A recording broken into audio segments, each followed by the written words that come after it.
आज मी माझ्या आईची पारंपरिक चिकन रस्स्याची रेसिपी दाखवणार आहे. हा फक्त चिकन रस्सा नाही तर आमच्या घरातला रविवार आहे. आमच्या लहानपणीच्या आठवणी आहेत. आई जेव्हा हा रस्सा बनवायची ना तेव्हा घरभर असा सुगंध यायचा की शेजाऱ्यांनाही कळायचं आज आमच्या घरी चिकन झालंय. पण एक गोष्ट आहे की आई हा रस्सा बनवताना एक छोटा टप्पा कधीच स्किप करत नाही. तो टप्पा केल्यामुळेच हा रस्सा इतका लाल झणझणीत आणि चविष्ट होतो. आज मी तो सगळा पारंपरिक पद्धतीने दाखवणार आहे. मसाला कसा भाजायचा, कधी घालायचा आणि शेवटी तो खास टच काय आहे तो सगळं शेवटपर्यंत बघा. कारण जर तो एक छोटा स्टेप चुकला तर हा चव येणारच नाही. चला तर मग आईच्या हातची चव आज आपल्या स्वयंपाकघरातून पुन्हा बनवूया. इथे चिकन प्लेटमध्ये काढून घेतलेलं आहे. हे 1 किलो एवढं चिकन आहे. तर आज मी तुम्हाला पारंपरिक पद्धतीने 1 किलो चिकनचा रस्सा बनवून दाखवणार आहे, ते सुद्धा आईच्या पद्धतीने. तर चला इथे हे चिकन स्वच्छ करून घेतलेलं आहे. चिकन स्वच्छ करणं खूप गरजेचं असतं आणि आई एक खास असं वाटण करायची. तो वाटण आज तुम्हाला मी करून दाखवते. इथे 2 कांदे घेतलेले आहे आणि खोबरं घेतलेलं आहे आणि खोबरं ना आई म्हणायची की खोबरं कधीही काळा रंग येईपर्यंत भाजून घ्यायचं, तेव्हाच त्या रस्स्याला छान चव येते. तर इथे खोबरंसुद्धा काळा रंग येईपर्यंत भाजून घेतलेलं आहे आणि त्यासोबतच इथे कांदासुद्धा भाजायला ठेवला आहे. पण कांदा भाजून घेताना आतून असे कट लावून घ्यायचे, म्हणजे कांदा आतून व्यवस्थित भाजला जातो. आधी तर आई चुलीमध्येच कांदा आणि खोबरं भाजून घ्यायची, पण आता चूल नाही आहे तर अशा पद्धतीने गॅसवरती भाजून घेतलेलं आहे. तर इथे कांदा आणि खोबरं दोन्हीही काळा रंग येईपर्यंत मी इथे भाजून घेतलेलं आहे. त्यानंतर कांदा आणि खोबरं हे थंड करायला ठेवायचं आहे आणि आधी तर चूलमध्ये भाजलेलं कांदा खोबरं ह्याचं सुगंध पण एक वेगळाच यायचं. पण आता चूल वगैरे नाही आहे तर मग आपण अशाच पद्धतीने घरी गॅसवरती भाजून घेऊ शकतो. त्यानंतर कांदा आणि खोबरं थंड झाल्यानंतर खोबऱ्याचे असे काप करून घ्यायचे आहे, म्हणजे मिक्सरला ते फिरवताना पटकन असं खोबऱ्या कांद्याचं वाटण झटकीपट होतं. आणि जर तुम्हाला कांद्या खोबऱ्याचं वाटण करून ठेवायचं असेल तर तुम्ही करून हे फ्रीजमध्ये 8-10 दिवसासाठी ठेवू पण शकतात. आणि आमच्या घरी तर कधीही हे कांद्या खोबऱ्याचं वाटण आहे ते ताजंच बनवलं जातं, कारण पटकन होतं ते. त्यानंतर इथे कांदासुद्धा व्यवस्थित कट करून घ्यायचं आहे. आणि आईच्या रेसिपी म्हणजे झटपट होणाऱ्या आणि चवीला भारीच असतात. आणि इथे कांदा आणि खोबरं हे कट करून झालेलं आहे. त्यानंतर इथे मिक्सरचं भांडं घेतलं आहे आणि त्यामध्ये हे टाकून घ्यायचं आहे. सर्वात आधी तर मी एकदा त्याला असंच फिरवून घेणार आहे आणि त्यानंतर त्यामध्ये पाणी टाकून ते फिरवून घ्यायचं आहे, कारण ह्यामध्ये खोबरं आहे तर थोडंसं पाणी हे घालावंच लागेल. आणि इथे फिरवून घेतल्यानंतर इथे हे आपलं वाटण तयार आहे. कांद्या खोबऱ्याचं हे वाटण बनवून तयार झालेलं आहे. आणि हे वाटण तुम्ही चिकन, मटण कशामध्येही वापरू शकतात, कारण ह्या वाटणामुळेच रस्स्याला खूप छान चव येते. आणि अजून एक महत्त्वाचं म्हणजे आई अजून एक वाटण करते, त्यामुळे रस्स्याला अजून छान चव येते.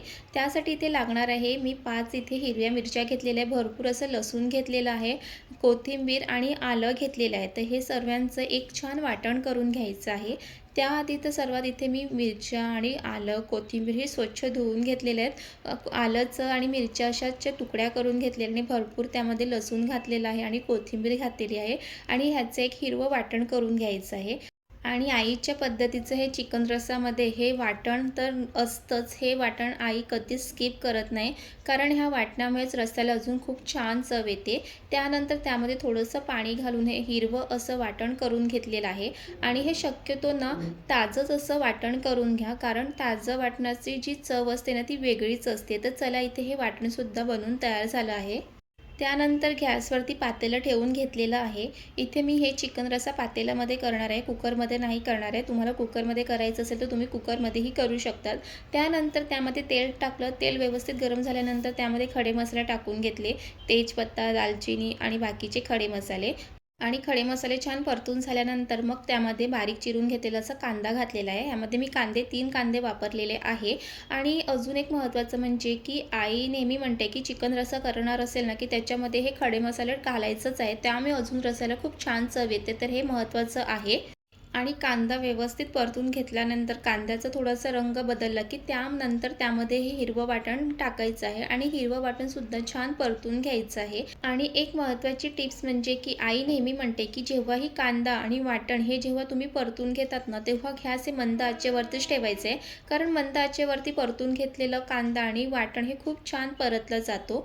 त्यानंतर ह्यामध्ये चवीप्रमाणे मीठ, हळद, घरगुती मसाला, काश्मीरी मसाला घालायचे. आणि काश्मीरी मसाल्यामुळेच रस्स्याला खूप छान असा रंग येतो. आणि त्यानंतर ह्यामध्ये घरगुती मसाला घालताना हे लक्षात ठेवायचं आहे की वाटणामध्ये सुद्धा हिरव्या मिरच्या वापरलेल्या आहे आणि तुम्हाला जितका रस्सा झणझणीत पाहिजे त्याप्रमाणे तुम्ही इथे मसाला आणि मिरचीचा वापर करू शकतात. आणि त्यानंतर ह्यामध्ये चिकन मसाला घालायचा आहे आणि त्यानंतर हे सर्व मसाले परतून घ्यायचं आहे. तेलामध्ये छान परतून घ्यायचं आहे आणि हे सुद्धा मंद आचेवरतीच परतून घ्यायचं आहे, कारण मसाले हे जास्त भाजले नाही गेले पाहिजे. त्यानंतर ह्यामध्ये चिकन आणि बटाटा घालायचा आहे. ह्या चिकनमध्ये मी बटाटासुद्धा घालते, कारण आमच्याकडे बटाटा घातलं की चिकनमधला बटाटा खायला सगळ्यांनाच खूप आवडतो. जर तुम्हाला बटाटा घालायचा नसेल तर तुम्ही स्किप करू शकतात. आणि वरून असं भरपूर असा टोमॅटो घालायचा आहे. टोमॅटो इथे मी 3 टोमॅटो घातलेले आहे. आणि चिकन रसामध्ये तर आई नेहमी म्हणते की टोमॅटो घातला का त्या रसाला अजून छान चव येते. आणि त्यानंतर हे सर्व व्यवस्थित मिक्स करून घ्यायचं आहे. चिकन आणि बटाट्याला सर्व व्यवस्थित मसाले हे लागले गेले पाहिजे. आणि लहानपणाची खास आठवण म्हणजे की आई तर हे चिकन रस्सा तर मस्त चुलीवरती बनवायची आणि चुलीवरचं जेवणाची चव तर ही वेगळीच असते.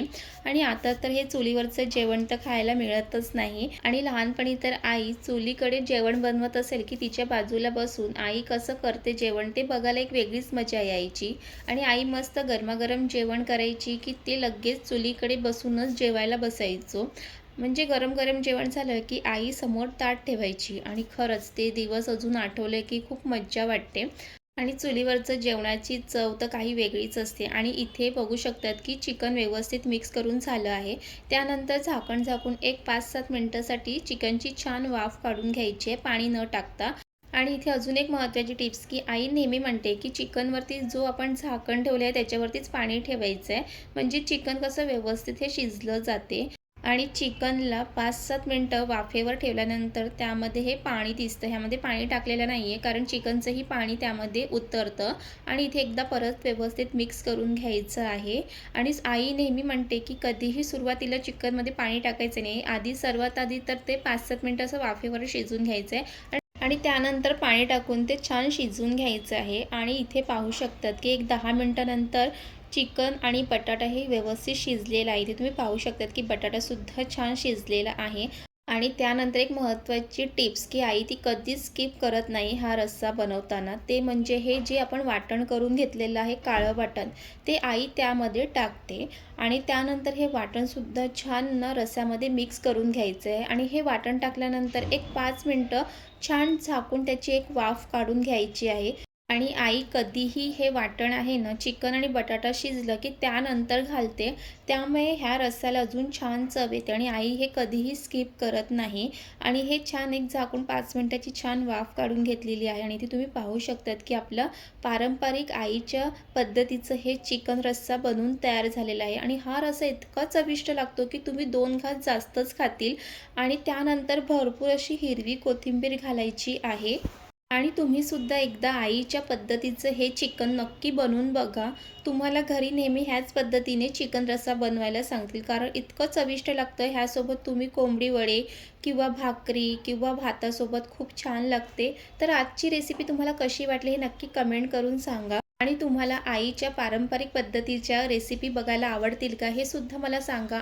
आणि अशाच घरगुती रेसिपीसाठी चॅनलला सबस्क्राईब करा. आणि आजची रेसिपी जर आवडली असेल तर लाईक करा, कमेंट करा आणि शेअर करायला विसरू नका. आणि पुन्हाच भेटूया अशा छान रेसिपीसोबत. तिथपर्यंत मस्त खा, मस्त रहा.